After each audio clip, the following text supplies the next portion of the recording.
स्वागत है आपका इस खास कार्यक्रम में। मैं हूं तमन्ना इनामदार दत्ता। क्या मुंबई की चकाचौंध लौटेगी? क्या 10 साल बाद फिर डांस बार में कानूनी तौर पर ठुमके लगेंगे? सुप्रीम कोर्ट ने मुंबई के शुमार डांस बार पर लगी रोक को हटा दी है, लेकिन महाराष्ट्र की फडणवीस सरकार इसे लागू करने के मूड में नहीं नजर आती। वो सुप्रीम कोर्ट फिर जा सकते हैं और डांस बार में अश्लीलता ना हो इसका पूरा इंतजाम करेंगे। आज हम सवाल पूछना चाह रहे हैं कि कब तक हम डबल स्टैंडर्ड्स अपनाते रहेंगे, कब तक मॉरल पुलिसिंग की हर कोशिश की जाएगी और कब तक संस्कृति के सहारे मुंबई की नाइट लाइफ का गला घोटा जाएगा। जब डांस बार बंद हुए थे तो इसके पीछे तर्क था कि वैश्यवृत्ति को रोकने का ये तरीका है। बताया गया था कि डांस बार से जो घर बर्बाद हो रहे हैं उन्हें बचाया जा रहा है। लेकिन क्या ऐसी कोई स्टडी या आंकड़े हैं जो बताते हैं कि ज्यादा घर बच गए डांस बार बंद होने के बाद, या प्रोस्टिट्यूशन खत्म हो गई है? इस मुद्दे पर हम आज खास चर्चा करें और हमारे साथ शामिल हो रहे हैं बीजेपी के नेता Ram Kadam, bar owners association के अध्यक्ष Manjeet Singh Abrol, ad film maker Bharat Dabholkar और रिटेलर वीरेंद्र शाह। स्वागत है आप सबका इस खास कार्यक्रम में। मंजीत जी, आप लोगों को बड़ी जीत मिली है। कई सालों तक आपने पहले बॉम्बे हाई कोर्ट और फिर सुप्रीम कोर्ट में ये मुद्दा उठाया। अब क्या उम्मीद है, क्या जल्द से जल्द डांस बार खुलेंगे या अभी भी सवालिया निशान लगा हुआ है? देखिए, पहले भी सुप्रीम कोर्ट ने हमें आदेश दिया था कि भाई इनके लाइसेंस जो हैं रिन्यू किए जाएं।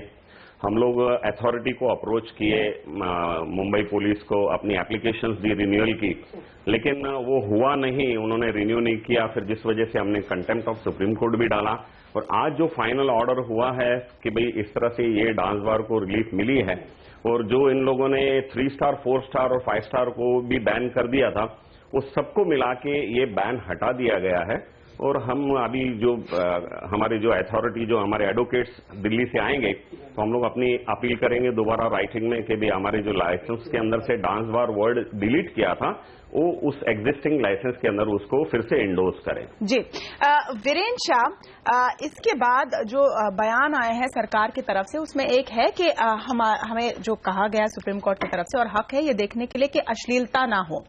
मेरा सवाल है कि कौन तय करेगा क्या अश्लील है और कैसे उसको कोई रोकेगा? क्या ये सब्जेक्टिव नहीं है? बिल्कुल सब्जेक्टिव है, क्योंकि आज कोर्ट भी है और कोर्ट भी कह रही है कि they are not the authority. So मैं समझता हूं ये हाँ, एक जरूरी है कि अगर डांस बार होता है तो लोग एक लाइन होनी चाहिए, जो लाइन से काफी लोग मिसयूज होते हैं।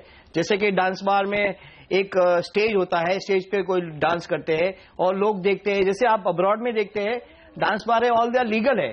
तो यहाँ पे भी अगर लीगल हो सकता है और इससे अगर एम्प्लॉयमेंट का जरिया बनता है, इससे टूरिज्म अगर खुल के आगे आ रहा है, तो उसमें कोई गलती नहीं है, क्योंकि कोई गलत चीज नहीं है। क्योंकि आज की तारीख में भी डांस बार तो न्यू बॉम्बे जैसे एरिया में काफी बहुत शोर शरार से चल रहे हैं, लोग जा रहे हैं उधर आज भी, और वहां पे डांस बार कैसे चल रहे हैं ये मुझे नहीं पता। लेकिन अगर ये डांस बार का जो जरिया है उससे अगर सरकार इसको ऊपर कोई नियंत्रण ला रही है, कोई अलग प्रकार का प्रिकॉशन ला रही है जिससे मिसयूज न होए, तो ये कोई गलत। ये मिसयूज क्या है और ये लाइन क्या है? भरत जी, जब पहले डांस बार बैन हुए थे तो I am given to understand कि तब आप इसके पक्ष में थे। नहीं, मैंने तब स्वर्गीय आर पाटिल जी से बात की थी। मैंने पूछा था कि ये क्यों बैन कर रहे हैं आप, तो उन्होंने मुझे कई कारण दिए थे। उनमें से 2-3 कारण जो अब मुझे याद हैं वो ये थे कि एक तो ये डिस्गाइज प्रोस्टिट्यूशन होता रहता है बहुत ज्यादा प्रमाण में। दूसरा यह है कि बहुत सारे लोग इस पे इतना पैसा खर्च करते हैं कि उनके घरों में जो पैसा जाना चाहिए वो डांस बार पे चला जाता है। और डांस बार में रेगुलर जो कस्टमर्स होते हैं उनकी एसोसिएशन ने डांस बार गर्ल्स के साथ इतनी जुड़ जाती हैं कि बहुत सारे मैरिजेस पे इसका धोखा पड़ता है। वो आर पाटिल जी का उस समय का बयान था। एक बार मैं स्वर्गीय हेमंत करकरे जी के साथ एक डांस बार के रेड में गया था, तो मैंने उनको पूछा कि अगर ये डांस आप अगर स्टेज पे करते हैं तो आपको इसमें क्या मतलब, उनको अरेस्ट करने में आपको क्या दिलचस्पी है? उन्होंने कहा कि पुलिस के हिसाब से डांस बार में ज्यादा जो पैसा खर्च होता है या ज्यादा लोग जो वहां पे जाते हैं वो अंडरवर्ल्ड से निगड़ित होते हैं, क्योंकि उनको और कहीं जगह नहीं होती कि जहां वो अपने पैसे खर्च करें ऑफिशियली। तो डांस, ये उनका कहना था, हाँ। हेमंत करकरे जी का, कि वहां पे जो हम जब भी रेड करते हैं तो बिसाइड्स द गर्ल्स हमें बहुत सारे ऐसे लोग यहाँ पे मिलते हैं जो अंडरवर्ल्ड से कनेक्टेड हो या इलीगल एक्टिविटीज से कनेक्टेड हो। नहीं तो मतलब ये उस समय उनका ये शॉर्टकट पुलिस के लिए हो सकता है कि आपको और कहीं ढूंढना ना पड़े, एक जगह पे आपका, हाँ, जैसे कि वाटरिंग होल हो वैसा वहां मिल जाएंगे। लेकिन एक चीज जहां इसमें इंटरेस्टिंग और राम कदम जी की सारी जो पार्टियां हैं महाराष्ट्र की, वो एक मत है कि डांस बार नहीं खुलने चाहिए, और इतना आप लोग विवाद में रहते हैं, एक दूसरे से लड़ाई करते हैं, लेकिन इस पर एक साथ है। मुझे बताइए कि इसमें क्या तर्क है? मैं आपको चर्चा के प्रारंभ में बता दूं कि देखो, केवल यदि डांस होता है तो उसके सभी लोग पक्ष में होते हैं, पर यह केवल डांस नहीं है। 2005 की पहले की अगर आप स्थिति देखोगे और आंकड़े देखोगे तो बहुत सारे घर ऐसे हैं कि घर के घर उजड़ चुके हैं। वहां पे 1-1, 2-2 लाख रुपए लड़कियों पे उड़ाए जाते हैं। एक मिनट, मैं केवल एक बात पूरी कर दूं। वहां पे कम उम्र की जो बच्चियां हैं, 18 साल की कम उम्र की, वो लड़कियां आती है। कितनी सारी नाबालिग लड़कियों को उन बारों से छुड़ाया गया है, प्रोस्टिट्यूशन बढ़ गया है। जैसे भरत दाभोलकर जी ने कहा, एक ही पॉइंट करके लेते ना, आपने 3 पॉइंट रखे। हाँ। एक पर आते हैं। आपने कहा कि घर के घर उजड़ गए। मुझे बताइए कि क्या ये सरकार का काम है कि एक शादीशुदा औरत और आदमी ढंग से एक दूसरे से रहे? क्या सरकार का काम है कि महिलाओं के पतियों को आप नियंत्रण में रखें? क्या ये आपका काम है? दूसरी बात कि आप कह रहे हैं कि इसमें जो नाबालिग लड़कियां वो फंस रही हैं। क्या आज भी मुंबई जैसे शहर में नाबालिग लड़कियां प्रोस्टिट्यूशन में नहीं फंसती? क्या प्रोस्टिट्यूशन खत्म हो गया है? क्या डांस बार नहीं चलती? मेरा सवाल है कि हिपोक्रेसी आप खत्म कर दीजिए ना। नहीं, मुझे ऐसा लगता है कि चर्चा में आप थोड़ा सा हम न भटके। इसका पाखंड आप जो जिस तरह से कह रही है, पाखंड नहीं है। बुनियादी इसमें सवाल ये उठता है कि यदि अगर समाज जीवन में घर के घर अगर उजड़ जाते हैं, यहाँ की जो महिलाएं हैं, छोटी कम उम्र की बच्चियां हैं, उनको प्रोस्टिट्यूशन में लाया जाता है, तो क्या सरकार करके, पार्टी करके हमारा उत्तरदायित्व उसे समाप्त करने का नहीं है? नहीं तो क्या समाप्त हुआ है? मंजीत जी इसमें कुछ कहना चाहते हैं। ये कह रहे हैं कि जो सारी समाज में खराब चीजें हो रही है वो डांस बार से ही शुरू हुई है और इसलिए उनको रोकना चाहिए, लेकिन क्या ये रुकी है डांस बार बंद होने के बाद? वो भी एक पार्ट है। जी, मैंने पूछना चाहूंगा, एक मिनट, आप, मेरी बारी है, मुझे बोलने दो। अभी आपने ये कहा कि छोटी उम्र की जो लड़कियां आती हैं वहां प्रोस्टिट्यूशन हो रहा है। 10 साल डांस बार, जो ऑथेंटिक, जो ऑफिशियल डांस बार थे, वो बंद हुए।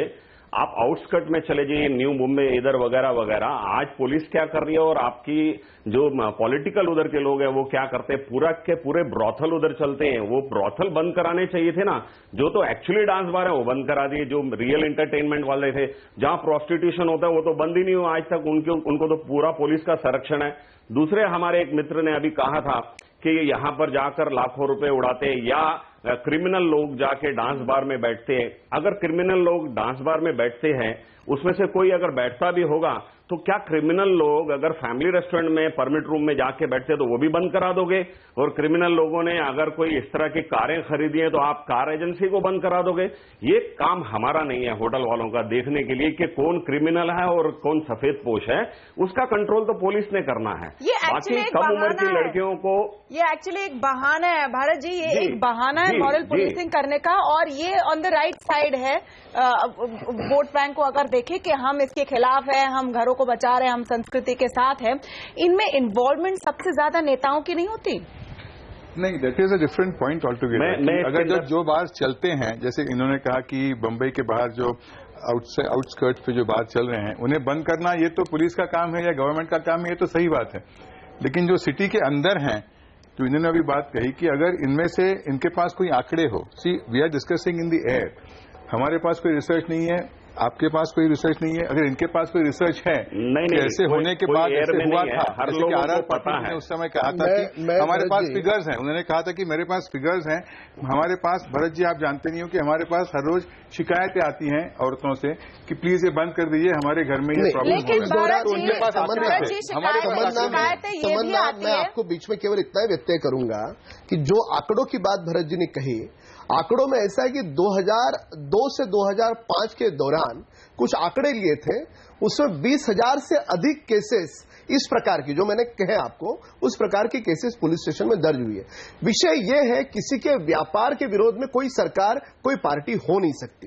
पहली बात, ये पाबंदी कांग्रेस और राष्ट्रवादी के कार्यकाल में आई है और आने की मेन वजह घरों के घर तबाह हो रहे थे और ये समाज की मांग थी।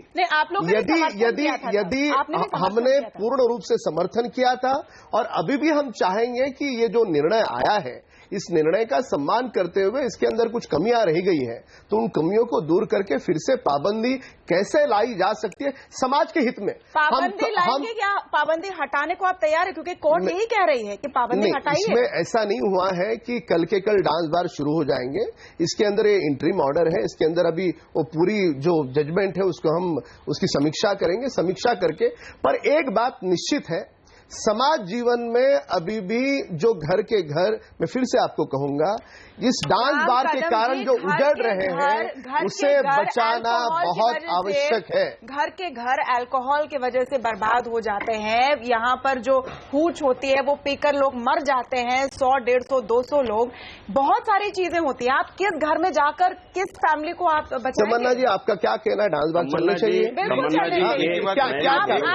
आप क्या चाहती हो? जो कम उम्र की बच्चे हैं वहां पर वेश्या, ये आपका काम है, ये आपका काम है, ये आपका काम है लॉ को अपहोल्ड करना। तमन्ना जी मंजीत जी, नहीं, एक ही बात हुई थी तमन्ना जी, ऐसा है ना, घर के मेरी बात सुनिए तमन्ना जी, घर के घर इस तरह से बर्बाद नहीं होते। देखिए, रेगुलेट करना जो है पुलिस का काम है। बिल्कुल। मैं इस लाइन में कम से कम आज 25-30 साल से हूं और मेरे फैमिली रेस्टोरेंट्स भी हैं। मैं आपको ये बता दूं कि जहां भी कुछ गलत होता है वो उसकी पूरी रिस्पॉन्सिबिलिटी पुलिस के ऊपर है। पुलिस की वजह से होता है वो पुलिस वाले इतनी एक्सपेक्टेशन कर देते हैं कि जो चलाने वाला है उसको हर गलत स्टेप के अंदर जाना पड़ता है। लेकिन मैं ये बोलूं कि घर के घर अगर बर्बाद हो रहे हैं, इस तरह का आंकड़ा जो 2002 में और 2005 में ये किया गया, उस टाइम सारे जो वसंत धोबले साहब थे, सारे बोगस चार्जेस सुप्रीम कोर्ट को बताने के लिए मारे गए हर होटल में दिन में 20-20। ये सारा जो मूवमेंट हुआ 2002 और 2005 में क्यों हुआ? किसी को होटल बंद करने में, किसी सरकार को, किसी पार्टी को कोई आनंद नहीं आता। आपका व्यापार है करके आप उस पक्ष में बोल रहे हो। आप वो घर जाकर के देखना। मैं जानता हूं इस बारे में, व्यापार की वजह से नहीं, मेरे 4 बिजनेस दूसरे भी है। मंजीत जी, आप मेरी बात विनम्रता से सुने। आप वो घर जाकर के देखो जिस घर का पति अपने बच्चे के दूध के पैसे डांस बार में लड़की के पीछे उड़ा देता है, उसकी मां को जाकर के आप पूछो। ये बुनियादी बात को आपको समझना होगा। एक मिनट, आपकी बात नहीं, आपकी बात तमन्ना जी, इनसे कोई पूछिए कि अगर एक पॉइंट मैं रखना चाहती हूँ। मैं ये कहता हूँ, क्या आज प्राइवेट डांस नहीं चालू है कि जिसको देखना हो प्राइवेट डांस करवा रहे हैं और जिनको देखना हो अलग अलग जगह पे बुकिंग करके होटलों में हो जाते हैं, 3 स्टार 4 स्टार में हो जाते हैं, और जिन्होंने पैसे डालने हो ऑर्केस्ट्रा में भी जाके डालते हैं। तो वीरेन जी, एक पॉइंट जो आप कह रहे हैं कि बच्चे का दूध का पैसा उठा के डांस बार कई घर ऐसे। ओके, फॉर एग्जाम्पल ऐसा अगर केस है तो इसमें कानून क्या कहता है? वो महिला जाकर पुलिस कंप्लेंट लिखवाए, अगर मारपीट हो, चोरी चकारी हो, जो भी हो, आप उठा के जेल में डाले? नहीं, वो नहीं हो सकता। आप मैरिज काउंसलर क्यों बन रहे हैं? आप मैरिज काउंसलिंग क्यों करें? जी, 12 डबल कर। आप जो कह रहे हैं वो ऐसा नहीं होगा कि अगर कोई औरत जाके कहेगी कि हमारा पति जो है वो घर में पैसे देता नहीं, डांस बार में उड़ाता है, तो उसमें पुलिस कुछ नहीं कर सकती। अगर वो जहां वो जा रहा है उसको बंद कर सकते हैं। वायलेंस हो तो कुछ कर सकती हैं, सिर्फ ये कंप्लेंट।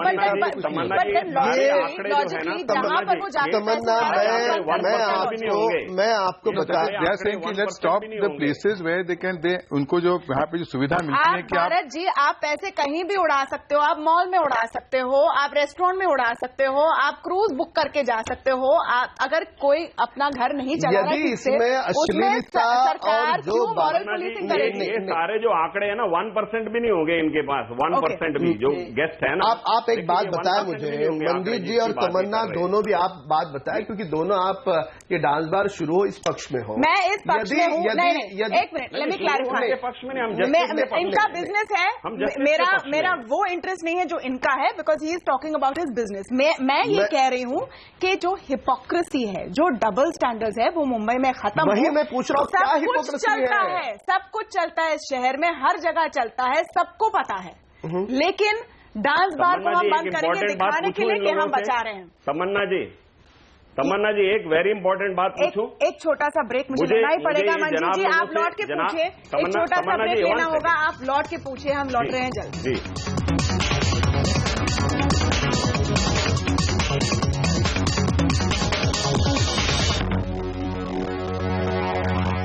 तो महाराष्ट्र की बीजेपी सरकार बहुत साफ तौर पर कह रही है कि वो नहीं चाहती कि डांस बार फिर से खुल जाए। इसके लिए वो पूरे जो कानूनी विकल्प है उसे देख रहे हैं।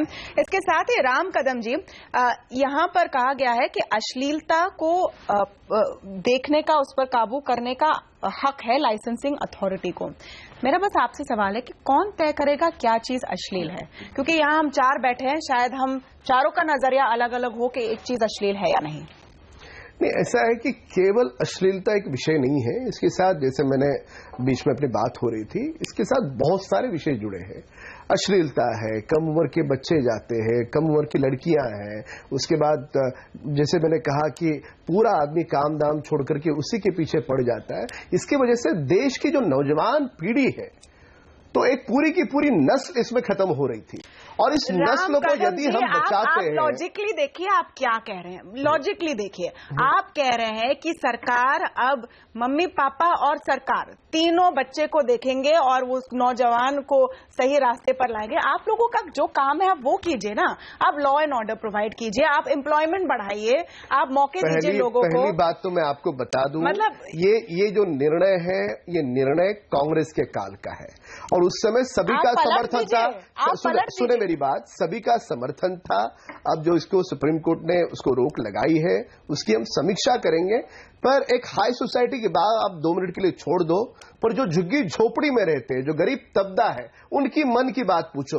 उसके घर के बीवी को क्या लगता है, एक बार आपका कैमरा भेजना वहां पर और उनकी मन की बात पूछना। तो क्या आप कह रहे हैं जो झुग्गी झोपड़ी में लोग रहते हैं, इस एयर कंडीशन नहीं रख सकते? इस एयर कंडीशन स्टूडियो की बातें अलग है। आपका बूम और कैमरा एक बार उन घरों में ले जाओ जिन नहीं सुने। तमन्ना, आपको बता दूं हम कई बार गए हैं। तमन्ना, विनम्रता से आप केवल मेरी एक बात सुनना। आपका कैमरा और बूम उन घरों में ले जाना जिन घर का आदमी एड्स से मर चुका है, जिस घर का आदमी अपना घर कारोबार पूरा बर्बाद कर चुका है, पूरा बर्बाद कर चुका है। बर्बाद, समाप्त कर दूं, बर्बाद करके वो आदमी की जो बीवी है आज मायूस है। उस घरों में एक बार पूछ के तो देखो ना। वीरेंद्र शाह, आपने मुंबई को कई सालों से देखा है, क्या पिछले 10 साल में सारी दिक्कतें खत्म हो गई हैं? कोई एड्स से नहीं मर रहा है, कोई पैसे नहीं उड़ा रहा है, कोई प्रोस्टिट्यूट के पास नहीं जा रहा है, सब खुशहाल है। बिल्कुल गलत है। अगर आपके हस्बैंड और वाइफ के अंदर झगड़ा होता है तो उसका काफी सारे कारण हो सकते हैं, और ये डांस बार के ऊपर पूरा डाल देना ये एक बहुत गलत है। आज की तारीख में भी काफी सारे हमारे दोस्त लोग हैं, वो नई मुंबई और ऐसी जगह पे जाते हैं। प्रोस्टिट्यूशन खुलेआम हो रहा है, मॉडलिंग वर्ल्ड में प्रोस्टिट्यूशन चालू हो गया है, खुलेआम चल रहा है। देखो ऐसा है मंजीत जी, इनकी बातें सुनकर लग नहीं रहा है कि आपके डांस बार खुलेंगे। नहीं, मैं ये कहना धर्मात घर के हैं, उनके लिए कोई फर्क नहीं पड़ता। पर इस मुल्क में ऐसे भी कई घर हैं जो पेमेंट आता है, पूरा का पूरा पेमेंट डांस बार में उड़ाने के बाद उसकी माँ और पत्नी पूछती है पूरे परिवार कैसे चला। हम उन परिवार का सोचें। हम वीरेंद्र शाह जो धनवान घर के, उनकी बात न करें, जो भरत दावलकर जो मॉडलिंग फील्ड से, उनकी बात न करें। हम मुल्क के आम आदमी की बात करें जिसका घर की पूरी उनकी बात भी सुन लीजिए, उनकी बात भी सुन लीजिए। जी मंजीत जी। जी, मैं ये कहना चाहूंगा, देखिए जो राम कदम जी या दूसरे लोग बोल रहे हैं, उनको प्रैक्टिकल नॉलेज वैसे उतना नहीं होगा जितना जो एक उसके अंदर बैठ के होता है। मैं एक सवाल पूछूंगा सभी से जो स्टूडियो में बैठे हैं या आपके ऑनलाइन पे हैं एयर में, मुझे ये बताएं कि पॉलिटिकल लोग जितने भी पॉलिटिक्स किसी भी पार्टी से जुड़े हैं, छोटी से लेके बड़ी से बड़ी, जो ड्रिंक करने वाला बंदा है वो क्या वो डांस बारों में जाते हैं कि नहीं जाते हैं? और कितने बार गए हैं? डांस बारों में अगर जाते हैं तो फिर हाँ जी, तो मैं हर एक को जानता हूं। मैं बहुत सारे पॉलिटिकल यहां से लेके छोटे कारपोरेटर से लेके मैं कई एमपीज को जानता हूं, मैं कई मिनिस्टर्स को जानता हूं, मैं कई नेताओं को जानता हूं, और हम जानते हैं कौन कहां जाता है कौन नहीं जाता है।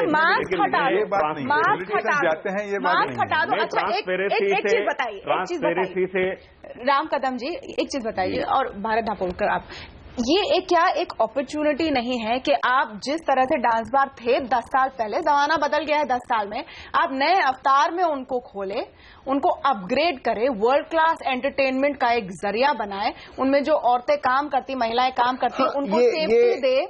ये जो आपने जो पहल रखी है, ये जो पहल रखी है कि ये बात भी मानते, मुंबई एक इंटरनेशनल सिटी है, इसमें एंटरटेनमेंट होनी चाहिए और वो अपने संस्कृति सभ्यता के साथ होनी चाहिए, पर इस पहल पर चर्चा हो सकती है क्योंकि अभी हम सरकार में आए हैं, पर हम ये भी चाहते हैं कि जो विदेश का आदमी इस शहर में आएगा उसको भी ये इंटरनेशनल शहर जैसा लगे, पर इसका कतई मतलब ये नहीं कि यहाँ पर हमारे जो गरीब घर के तबके के लोग हैं तो उस बार के कारण बर्बाद, तो हमें बीच का, हम दोनों के बीच का एक क्लास बायस नजर आ रहा है क्योंकि ये झुग्गी झोपड़ियों के बात कर रहे हैं, दोनों के बीच का, सुने मेरी बात, दोनों के बीच का इसमें, क्योंकि अगर तमन्ना जी झुग्गी झोपड़ी के लोग तो जाते ही नहीं डांस बारों में, कि जिनको भी डांस देखने की इच्छा हो वो जाके कहीं एक जगह ऐसी हो, जैसे आपने कहा इंटरनेशनल सिटीज में होता है कि वहां पे हर एक गली कूचे में बार न बने कि जहां पे नियंत्रण करना मुश्किल होता है,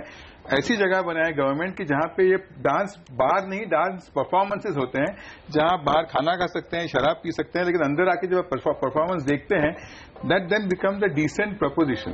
तो मेरे ख्याल से अगर ये डांस बार के बदले अगर आप डांस परफॉर्मेंसेस की जगह बनाएं तो आपका एंटरटेनमेंट भी होगा वहां पे, आप में गलत लोग भी नहीं आएंगे वहां पे, और एक हर जगह, हर सिटी में, हर गली में ऐसे बीच में क्या हो रहा था इसमें, जो लड़कियां ड्रामा के हॉल हैं, जो लड़कियां हैं, एक फ्रेज है नैनी स्टेट, नैनी स्टेट, जिसका मतलब है कि जो सरकार है उसको सबके मम्मी पापा की तरह उनको नियंत्रण में रखना है कि आप ऐसा करें, आप ये खाएं, ये पहने, ये देखें, ये ना देखें, ये आपका परसेप्शन है। तो नहीं, ये एक फ्रेज है, एक्चुअल फ्रेज है। तो क्या आप लोग अपने आप को उस रोल में देखते हो कि आप जो महिलाओं के पति हैं उनको आप कंट्रोल करोगे, नौजवान बच्चों को कंट्रोल करोगे? हमारे सरकार के विषय में बात करेंगे तो मैं स्पष्ट कह दूंगा, हमारी सरकार विकास की बात करती है, विकास हमारे लिए सबसे प्रमुख केंद्र बिंदु है।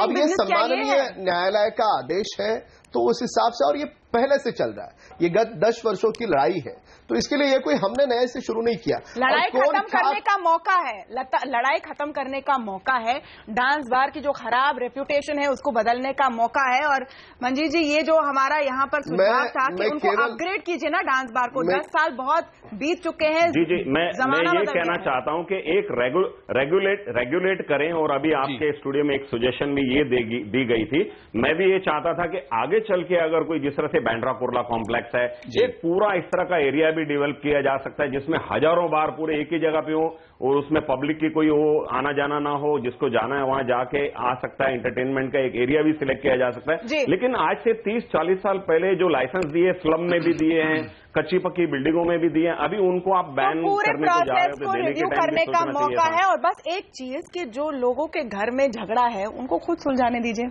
मैरिज काउंसलर बनने की जरूरत शायद सरकार को ना हो। मैरिज काउंसलर का नहीं, समय समाप्त हो चुका है, लास्ट वर्ड मैंने खुद ले लिया है। विषय के गर्भ में नहीं जा रही हो, सबका हमारे साथ शामिल होने के लिए ये विषय